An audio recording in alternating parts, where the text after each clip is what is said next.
your instincts have to change. I gotta change my first instincts.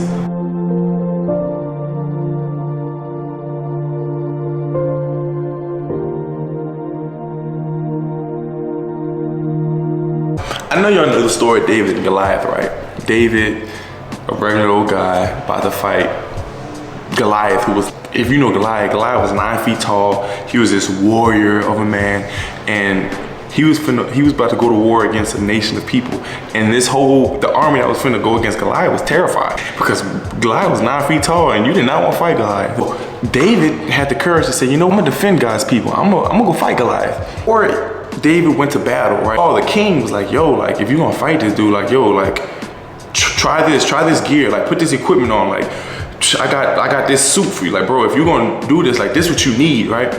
So Saul tried the stuff, and he was like, he tried this, and he was like, yo, like, this don't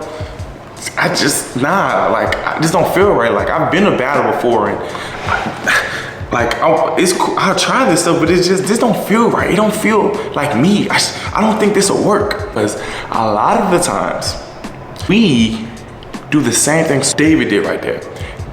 David tried his way of doing something, right?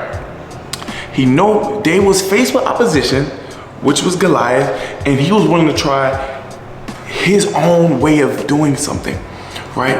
And we do that same thing when we're kind of faced with oppositions and problems in life. Our first action, our first instinct is to think. We go to thinking like, okay, how I'm gonna get through this? Okay, I'm gonna do this. I'm gonna try this, or maybe I'm gonna call this person. Oh, they may know somebody, or oh shoot, let me buy this, or whatever like opposition. We come up with so many different ways that we can come up with to get ourselves out of a problem or any opposition that we're kind of faced against. But David went on, after he tried that, he realized like, yo, like, this isn't gonna work. Like, what I've come up with, like, this isn't gonna work. I'm gonna just pick up 5 stones from the stream and put them in my pouch, and I'm gonna let God go to battle with me.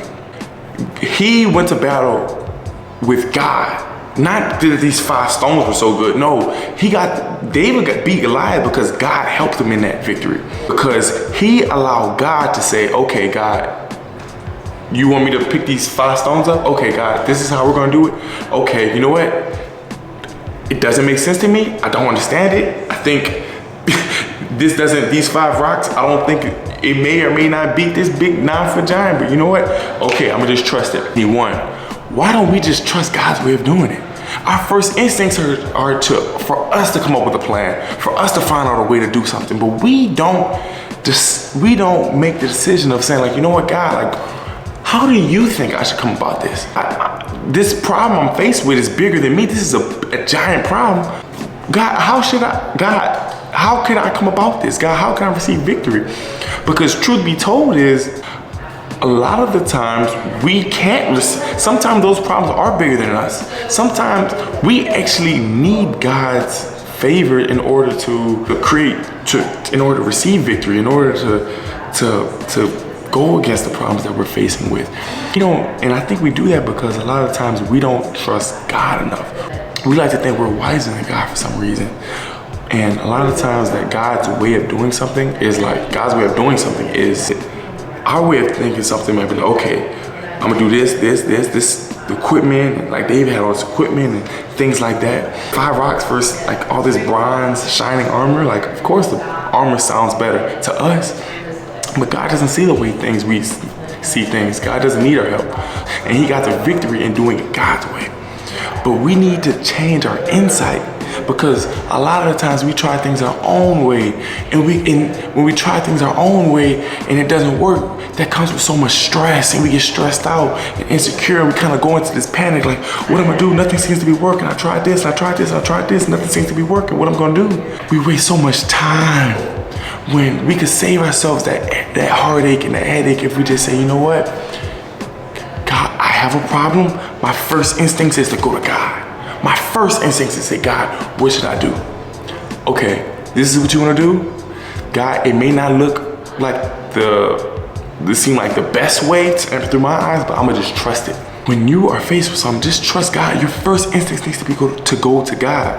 Next thing, God doesn't need our insight. God doesn't need our feedback or our advice on how to get things done. Because David could have went with the armor and fought that battle. Because and honestly, I would advise him like, yo, I think this looks like a better way of doing things rather than these 5 rocks. A lot of times, when God tells us like the way how we should come about doing something, we feel as though like we don't really want to do it because we think that our way of doing our plan is better than his plan, and our way of doing something is better than his way of doing something. And we don't tend to trust God enough, and we forget that God is powerful. Like, God is the creator of all things. God doesn't need our help for our little bitty problems. Like, if God created this whole universe, as big as it is, our problems are like this big to God. So in that case, God doesn't need my help, my insight, what I think is best for my little bitty old problem.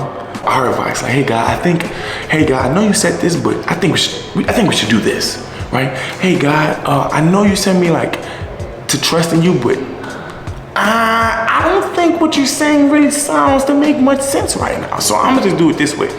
And there we go again. We go our way and we find ourselves in so much stress and anxiety and heartache when all we have to do is just trust in God, just trust in his way. Is God will do unordinary things with little things. You throw a stone at me. If you take a stone at me and throw it at me, I might say, ouch. It may cut me a little bit if you get a good shot. If you get a big enough stone to throw enough at the right spot, it might even give me a concussion. At best. And that's at best. David got a stone, a smooth stone at that, and threw it at Goliath. And this is where God's power comes in at. With that little bitty stone that he picked up, with God's power, like I said, you throw a stone at me, like it's just gonna bounce off me. All right. This stone hit Goliath and punctured his skull. This stone, it punctured his skull and it dropped Goliath dead right there. And David received the victory that way. And God's people won the war that way. And that stone punctured Goliath, not because of David was so strong or he got a good shot out at it. No, because he had God's help against his opposition. God can do so much with so little. Like I said, if God can create this whole universe in 7 days, create this whole earth in 7 days, don't you think he's powerful enough he can do much more with your problem? So if God's telling you to do something and his way of doing something seems meaningless, it doesn't seem to make sense, it seems so small, can do so much with that small thing. All we have to do is just believe in God and have the faith and then say, with this small thing that God want to do, this small idea, this small plan, God can do so much with that. I want to just encourage you guys to say that God doesn't need your help. God doesn't need your advice. You don't go to God last, right? Don't try your way of doing things first and then say, you know what, get stressed out because your way didn't work, and then say, you know what, okay, I'm gonna go to God's way. Believe, have trust and faith that, man, whatever God said do, God is so powerful that he can do exceedingly and abundantly more with just very little. I love y'all. I'm signing out.